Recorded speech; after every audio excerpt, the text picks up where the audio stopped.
Hi, I'm Nathan from Embedism, a small engineering consultancy in South London that focuses on electronics and firmware development.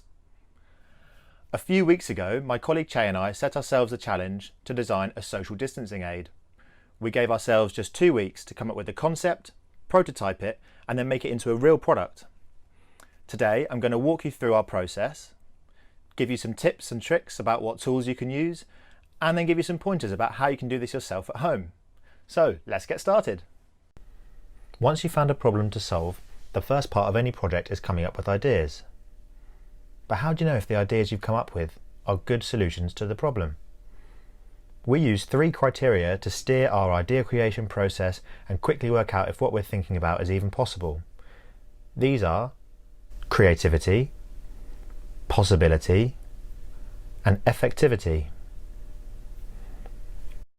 Firstly, creativity. Is your idea different to what's already out there? Does it solve the problem in a new and interesting way? Next, possibility. Do you already have the skills required to implement your idea, or could you learn them or find somebody who can help you out? And finally, effectivity. Does your idea solve the problem in a good way? Will it be impactful and meaningful to people who will use your product? If your idea has all 3 of these properties, then you can be more confident that it's a good one. Let's pick some ways we can check if our ideas for this project meet all 3 of these criteria. We should check that there are no similar products or ideas out there. We should probably design it with a unique form factor to differentiate it from other products. We need to make sure we use skills we already have and technologies that we already know, and this is so that we can prototype and design it in just 2 weeks. We need to make sure it will warn people when they're too close to each other. And overall, it has to help the effort against the coronavirus. So let's take a look at our idea. We came up with this. It's a small credit card sized lanyard badge, and when you bring it too close to another one, it lights up in red. We couldn't find any other devices on the market that use lights. It's got a cool form factor that everyone's familiar with. The case is laser cut so we can make it ourselves. And most importantly, it warns people when they're too close together. So it fulfills all 3 criteria for a good idea. So let's see how we might prototype it. Let's take a look at how we can start prototyping our idea. We only have 2 weeks to develop our social distancing aid, so we need to be smart about how we prototype. You can do this in your own projects too, by utilising tools that you already have, playing to your strengths but still experimenting to learn some new skills, and failing fast. This means you don't keep plugging away at an idea for ages. If you get stuck, try out a new approach and see if that works. Our solution involves everyone in a workplace wearing a special lanyard badge that warns them when they're too close together. So let's think of a way that 2 badges can detect each other. We could have a physical connection made of wires between the badges, but this would hardly be practical. There's no physical connection between the badges, so we have to use something wireless. How about if one badge broadcasts a message to the other, and that one listens? The louder the message is, the closer the badges are. But imagine an office or school full of badges beeping at each other. It would be absolute chaos, but we can achieve the same thing using wireless technologies. Now that we've decided we're going to use wireless technology to get the 2 badges to talk to each other, we had to take a look around our workshop to see what we already had. There's probably some great technology out there that we could use, such as ultra-wideband radio, but we didn't have any dev kits for it. What we did have was a couple of Bluetooth dev kits, so we decided, why not use Bluetooth? We already know how to program it, and we've got the tools available. If you're going to follow along at home, there are a few things you're going to need. You'll need a couple of these Adafruit Feather NRF52 development boards. These are fantastic as they have a little Bluetooth module already on them. They charge via USB, you can plug a battery in, and they come with some header pins that you can solder on. You'll need 2 of these. You might want to add a battery.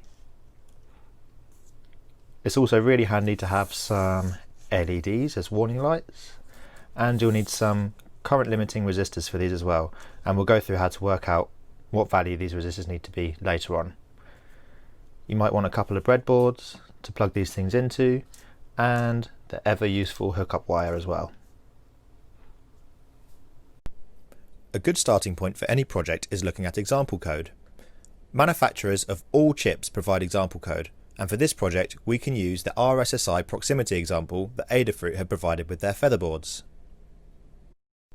Once you have the featherboards set up correctly in the Arduino IDE, you can open the example from File, Examples, Adafruit, Bluefruit NRF52 libraries, Projects, RSSI proximity, and then there's two files there, one for each of your devices. I'm going to quickly show you how my colleague Che has modified the example code for the RSSI proximity central file to light up an LED when two devices are too close together. We've kept things really simple for this demonstration and have only introduced three parameters. The first is the pin that the LED is connected to, which you can see here, a threshold for signal strength, which is known as RSSI. We can use this to determine how close together two devices are, and finally a time limit threshold that makes the whole system a bit more robust. We have added a new function that checks the signal to see if another device is too close, and if it is, it lights up the LED. Finally, we add in our function to Adafruit's code that gets run every time we see a new device. It would take much too long to go through all of this code now, so we've added it to our GitHub repo that you can find at this address. Go and take a look at the code yourself.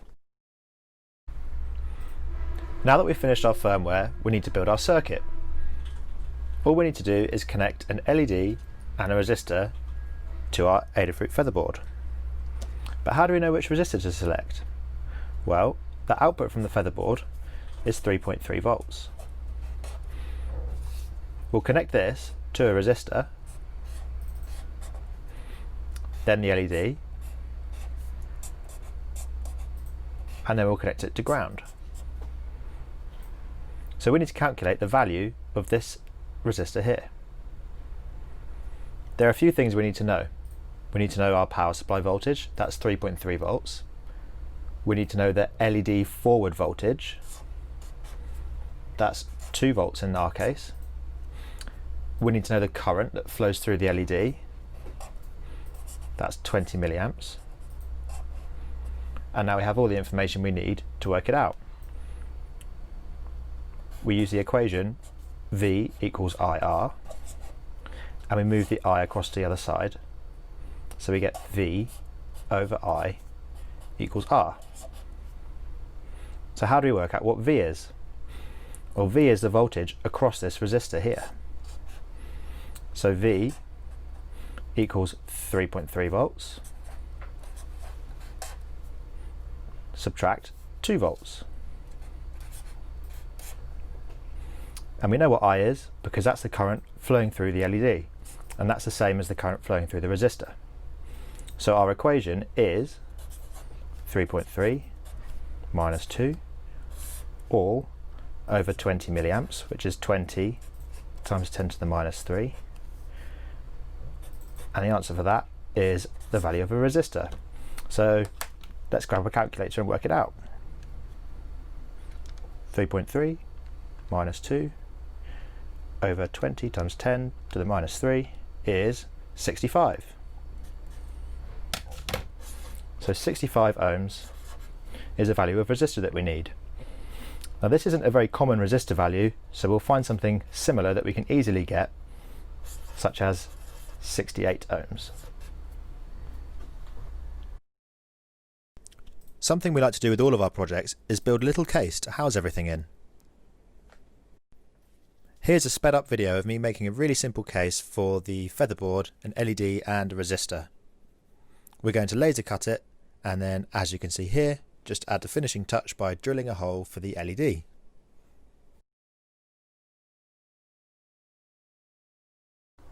So let's assemble our prototype. We'll push the LED through the top of the casing that we made earlier, take the positive leg and cut that down to size, take our current limiting resistor and trim that down as well. And then we're going to quickly put some solder on the leg of this LED here.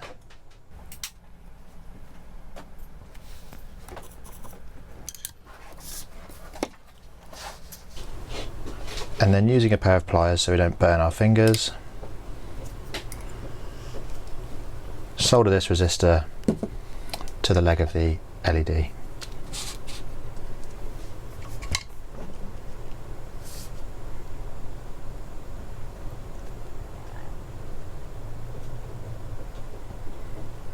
There we go.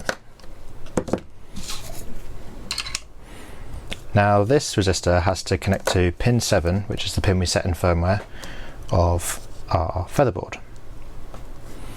So let's take a look at where pin 7 is. It's here. The board's going to go in this way around. We'll roughly line it up. So we need to bend our resistor leg about here.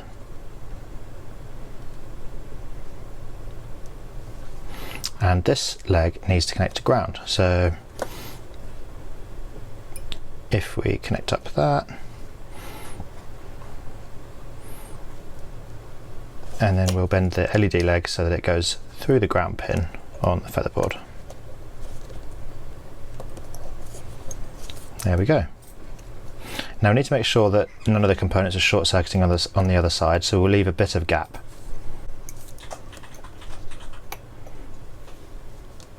And then we'll solder on the LED leg, making sure that everything's flat. And then we'll solder on the resistor leg to pin number 7. And again, we'll just make sure that everything's nice and flat. So before we cut the legs off, we'll just check that there aren't any short circuits underneath. Everything looks fine there. And now we'll just trim down the legs.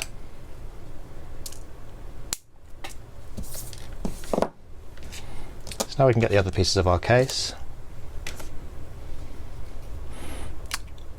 and assemble them together.